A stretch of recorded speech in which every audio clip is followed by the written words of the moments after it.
Assalamualaikum warahmatullahi wabarakatuh. Hai guys, ketemu lagi dengan saya.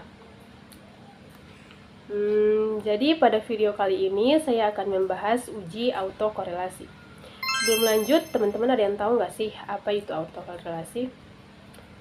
Di sini saya akan membahas sedikit tentang autokorelasi. Sebelum lanjut ke video intinya. Autokorelasi merupakan suatu bentuk pelanggaran terhadap asumsi klasik yang lebih sering atau dominan terjadi ketika regresi linear sebagai suatu teknik analisa menggunakan data deret waktu atau time series. Walaupun autokorelasi juga dapat terjadi dalam data cross-section. Dampak terjadinya autokorelasi, yaitu nilai standar error akan cenderung lebih kecil daripada seharusnya, dan akan mengakibatkan penaksir parameter model regresi yang diperoleh menjadi tidak blue. Ketiga, untuk mengatasi autokorelasi dalam model regresi, beberapa metode yang dapat kita gunakan yaitu yang pertama ada uji Durbin-Watson.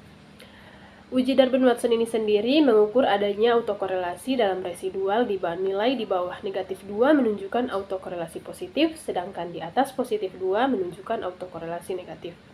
Ketiga, metode Cochrane-Orcutt, yaitu transformasi data untuk mengatasi autokorelasi baik dengan koefisien autokorelasi yang diketahui maupun tidak diketahui.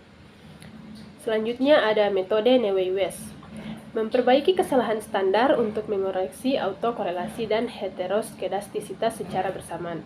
Dari tiga metode ini, pada video kali ini saya akan menggunakan metode yang pertama, yaitu uji Durbin-Watson. Video kali ini juga merupakan lanjutan dari video sebelumnya. Ini otomatis kita juga akan menggunakan data yang sama, yaitu 5 data dari data statistik yang ada di Sulawesi Barat, yang mana data tersebut salah satunya menjadi POV atau independen. Baik, langsung saja pada video uji autokorelasi dengan menggunakan data Sulawesi Barat ini. Di video sebelumnya, pada video kali ini kita juga akan menggunakan aplikasi SPSS.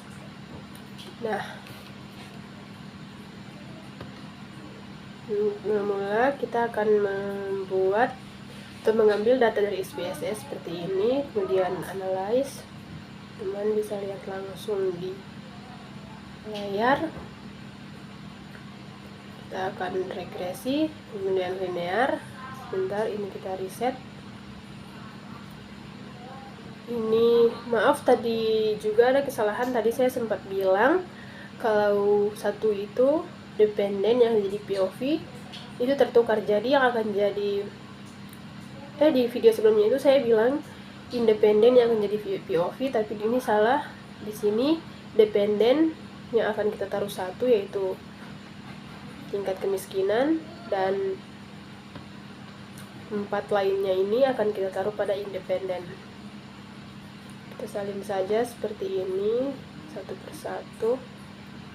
Nah, kita akan langsung menggunakan data sekalian. Kemudian Durbin-Watson. Oke. Nah, kita hanya akan menggunakan atau mengambil ini data Durbin-Watson, yaitu 2785. Ini akan kita jadikan data untuk Sulawesi Barat. Kita masuk ke hasil interpretasi uji autokorelasi. Bertujuan untuk menguji apakah dalam model regresi linear ada koreksi antara kesalahan pengganggu pada periode T dengan kesalahan pengganggu pada periode T-1 sebelumnya.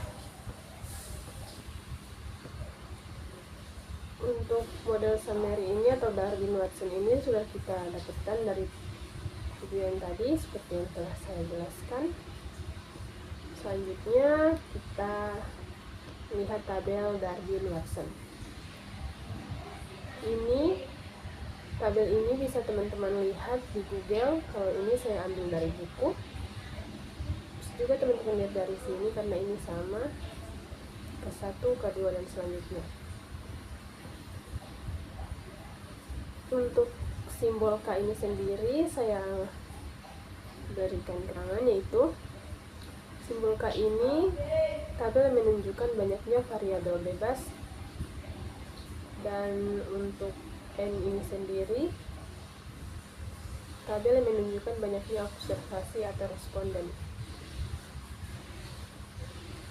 Maka untuk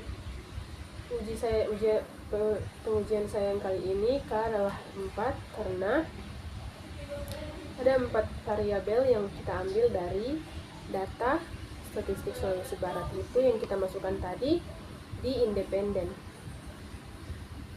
Jadi itu adalah jumlah yang telah saya masukkan tadi itu 4, dan N ini kenapa 12 karena jumlah data statistik yang saya masukkan itu ada 12 periode atau 12 tahun, yaitu dari 2012 sampai dengan 2023.